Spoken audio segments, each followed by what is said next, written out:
Bonjour les enfants. Aujourd'hui, on a une nouvelle leçon d'orthographe qui a pour objectif savoir distinguer entre les deux homonymes son S-O-N et son S-O-N-T. Mais avant de commencer la leçon, on va faire un petit rappel concernant la définition des homonymes. Qu'est-ce qu'un homonyme? Donc, on a déjà vu que les homonymes sont des mots qui se prononcent de la même façon, mais ils s'écrivent différemment et ils n'ont pas le même sens. Exemple, la mère, qui est la maman, et il s'écrit comme ça, et la mer dans laquelle on peut nager, où il y a la plage, les poissons, etc.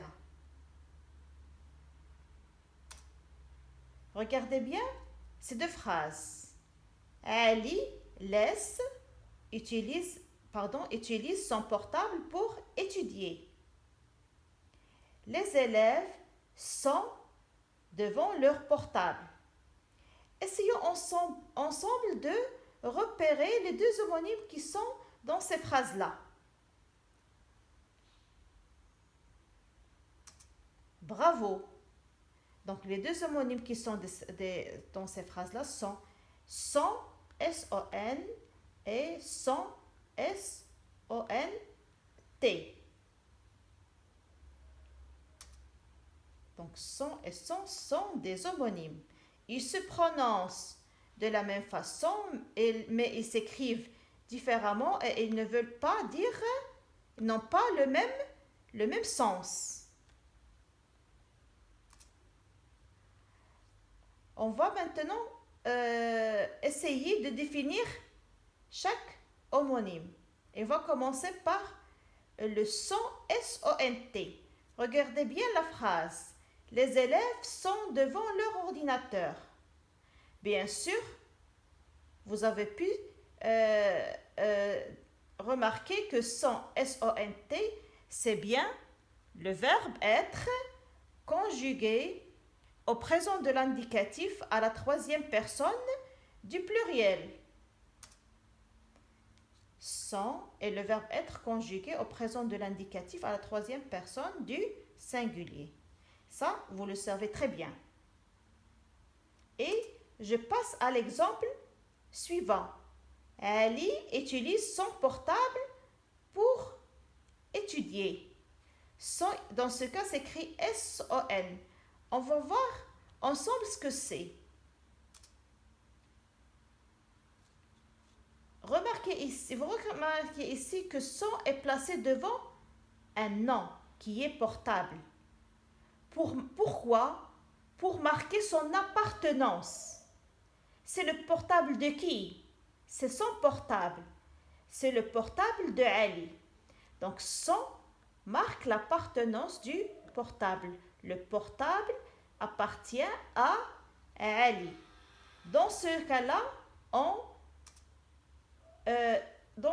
c'est le déterminant, c'est un déterminant possessif.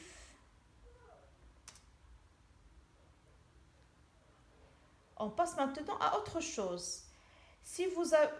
Comment vous pouvez distinguer entre son, S-O-N, et le son, S-O-N-T? Autrement dit, quand est-ce qu'on utilise son, S-O-N, et quand est-ce qu'on utilise son, S-O-N-T? On va voir ça avec un exemple. La consigne est la suivante. Complète par son S-O-N ou son S-O-N-T. Son père a voyagé. Comment on va écrire son? Sans T ou avec T?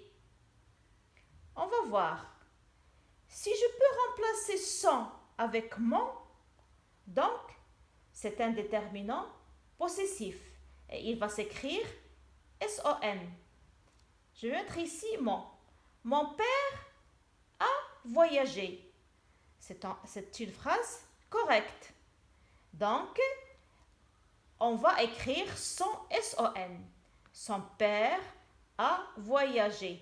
Le père de qui? C'est son père. Donc, c'est un déterminant possessif qui marque l'appartenance du père et on va l'écrire sans T. Maintenant, on va voir l'exemple, le deuxième exemple. Toujours la même consigne, complète par son S-O-N ou son S-O-N-T. Les élèves sont connectés. Comment je vais écrire sans? On va voir, on va remplacer le son avec été. Et si la phrase est correcte, donc c'est le verbe être conjugué au présent. Les élèves étaient connectés. Donc là, cette phrase-là est correcte. Donc j'ai pu remplacer son avec été. Donc c'est le verbe être et il va s'écrire comme ça, avec T. S-O-N-T.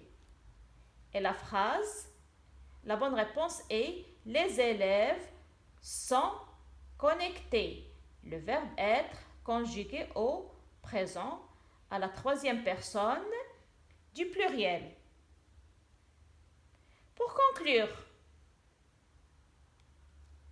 pour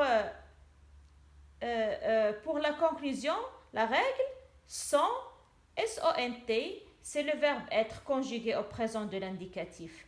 À la troisième personne du pluriel, il, elle. Exemple, les élèves sont en classe.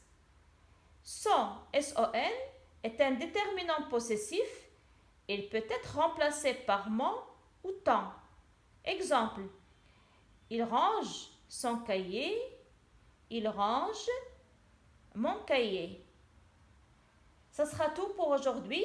Merci pour votre attention.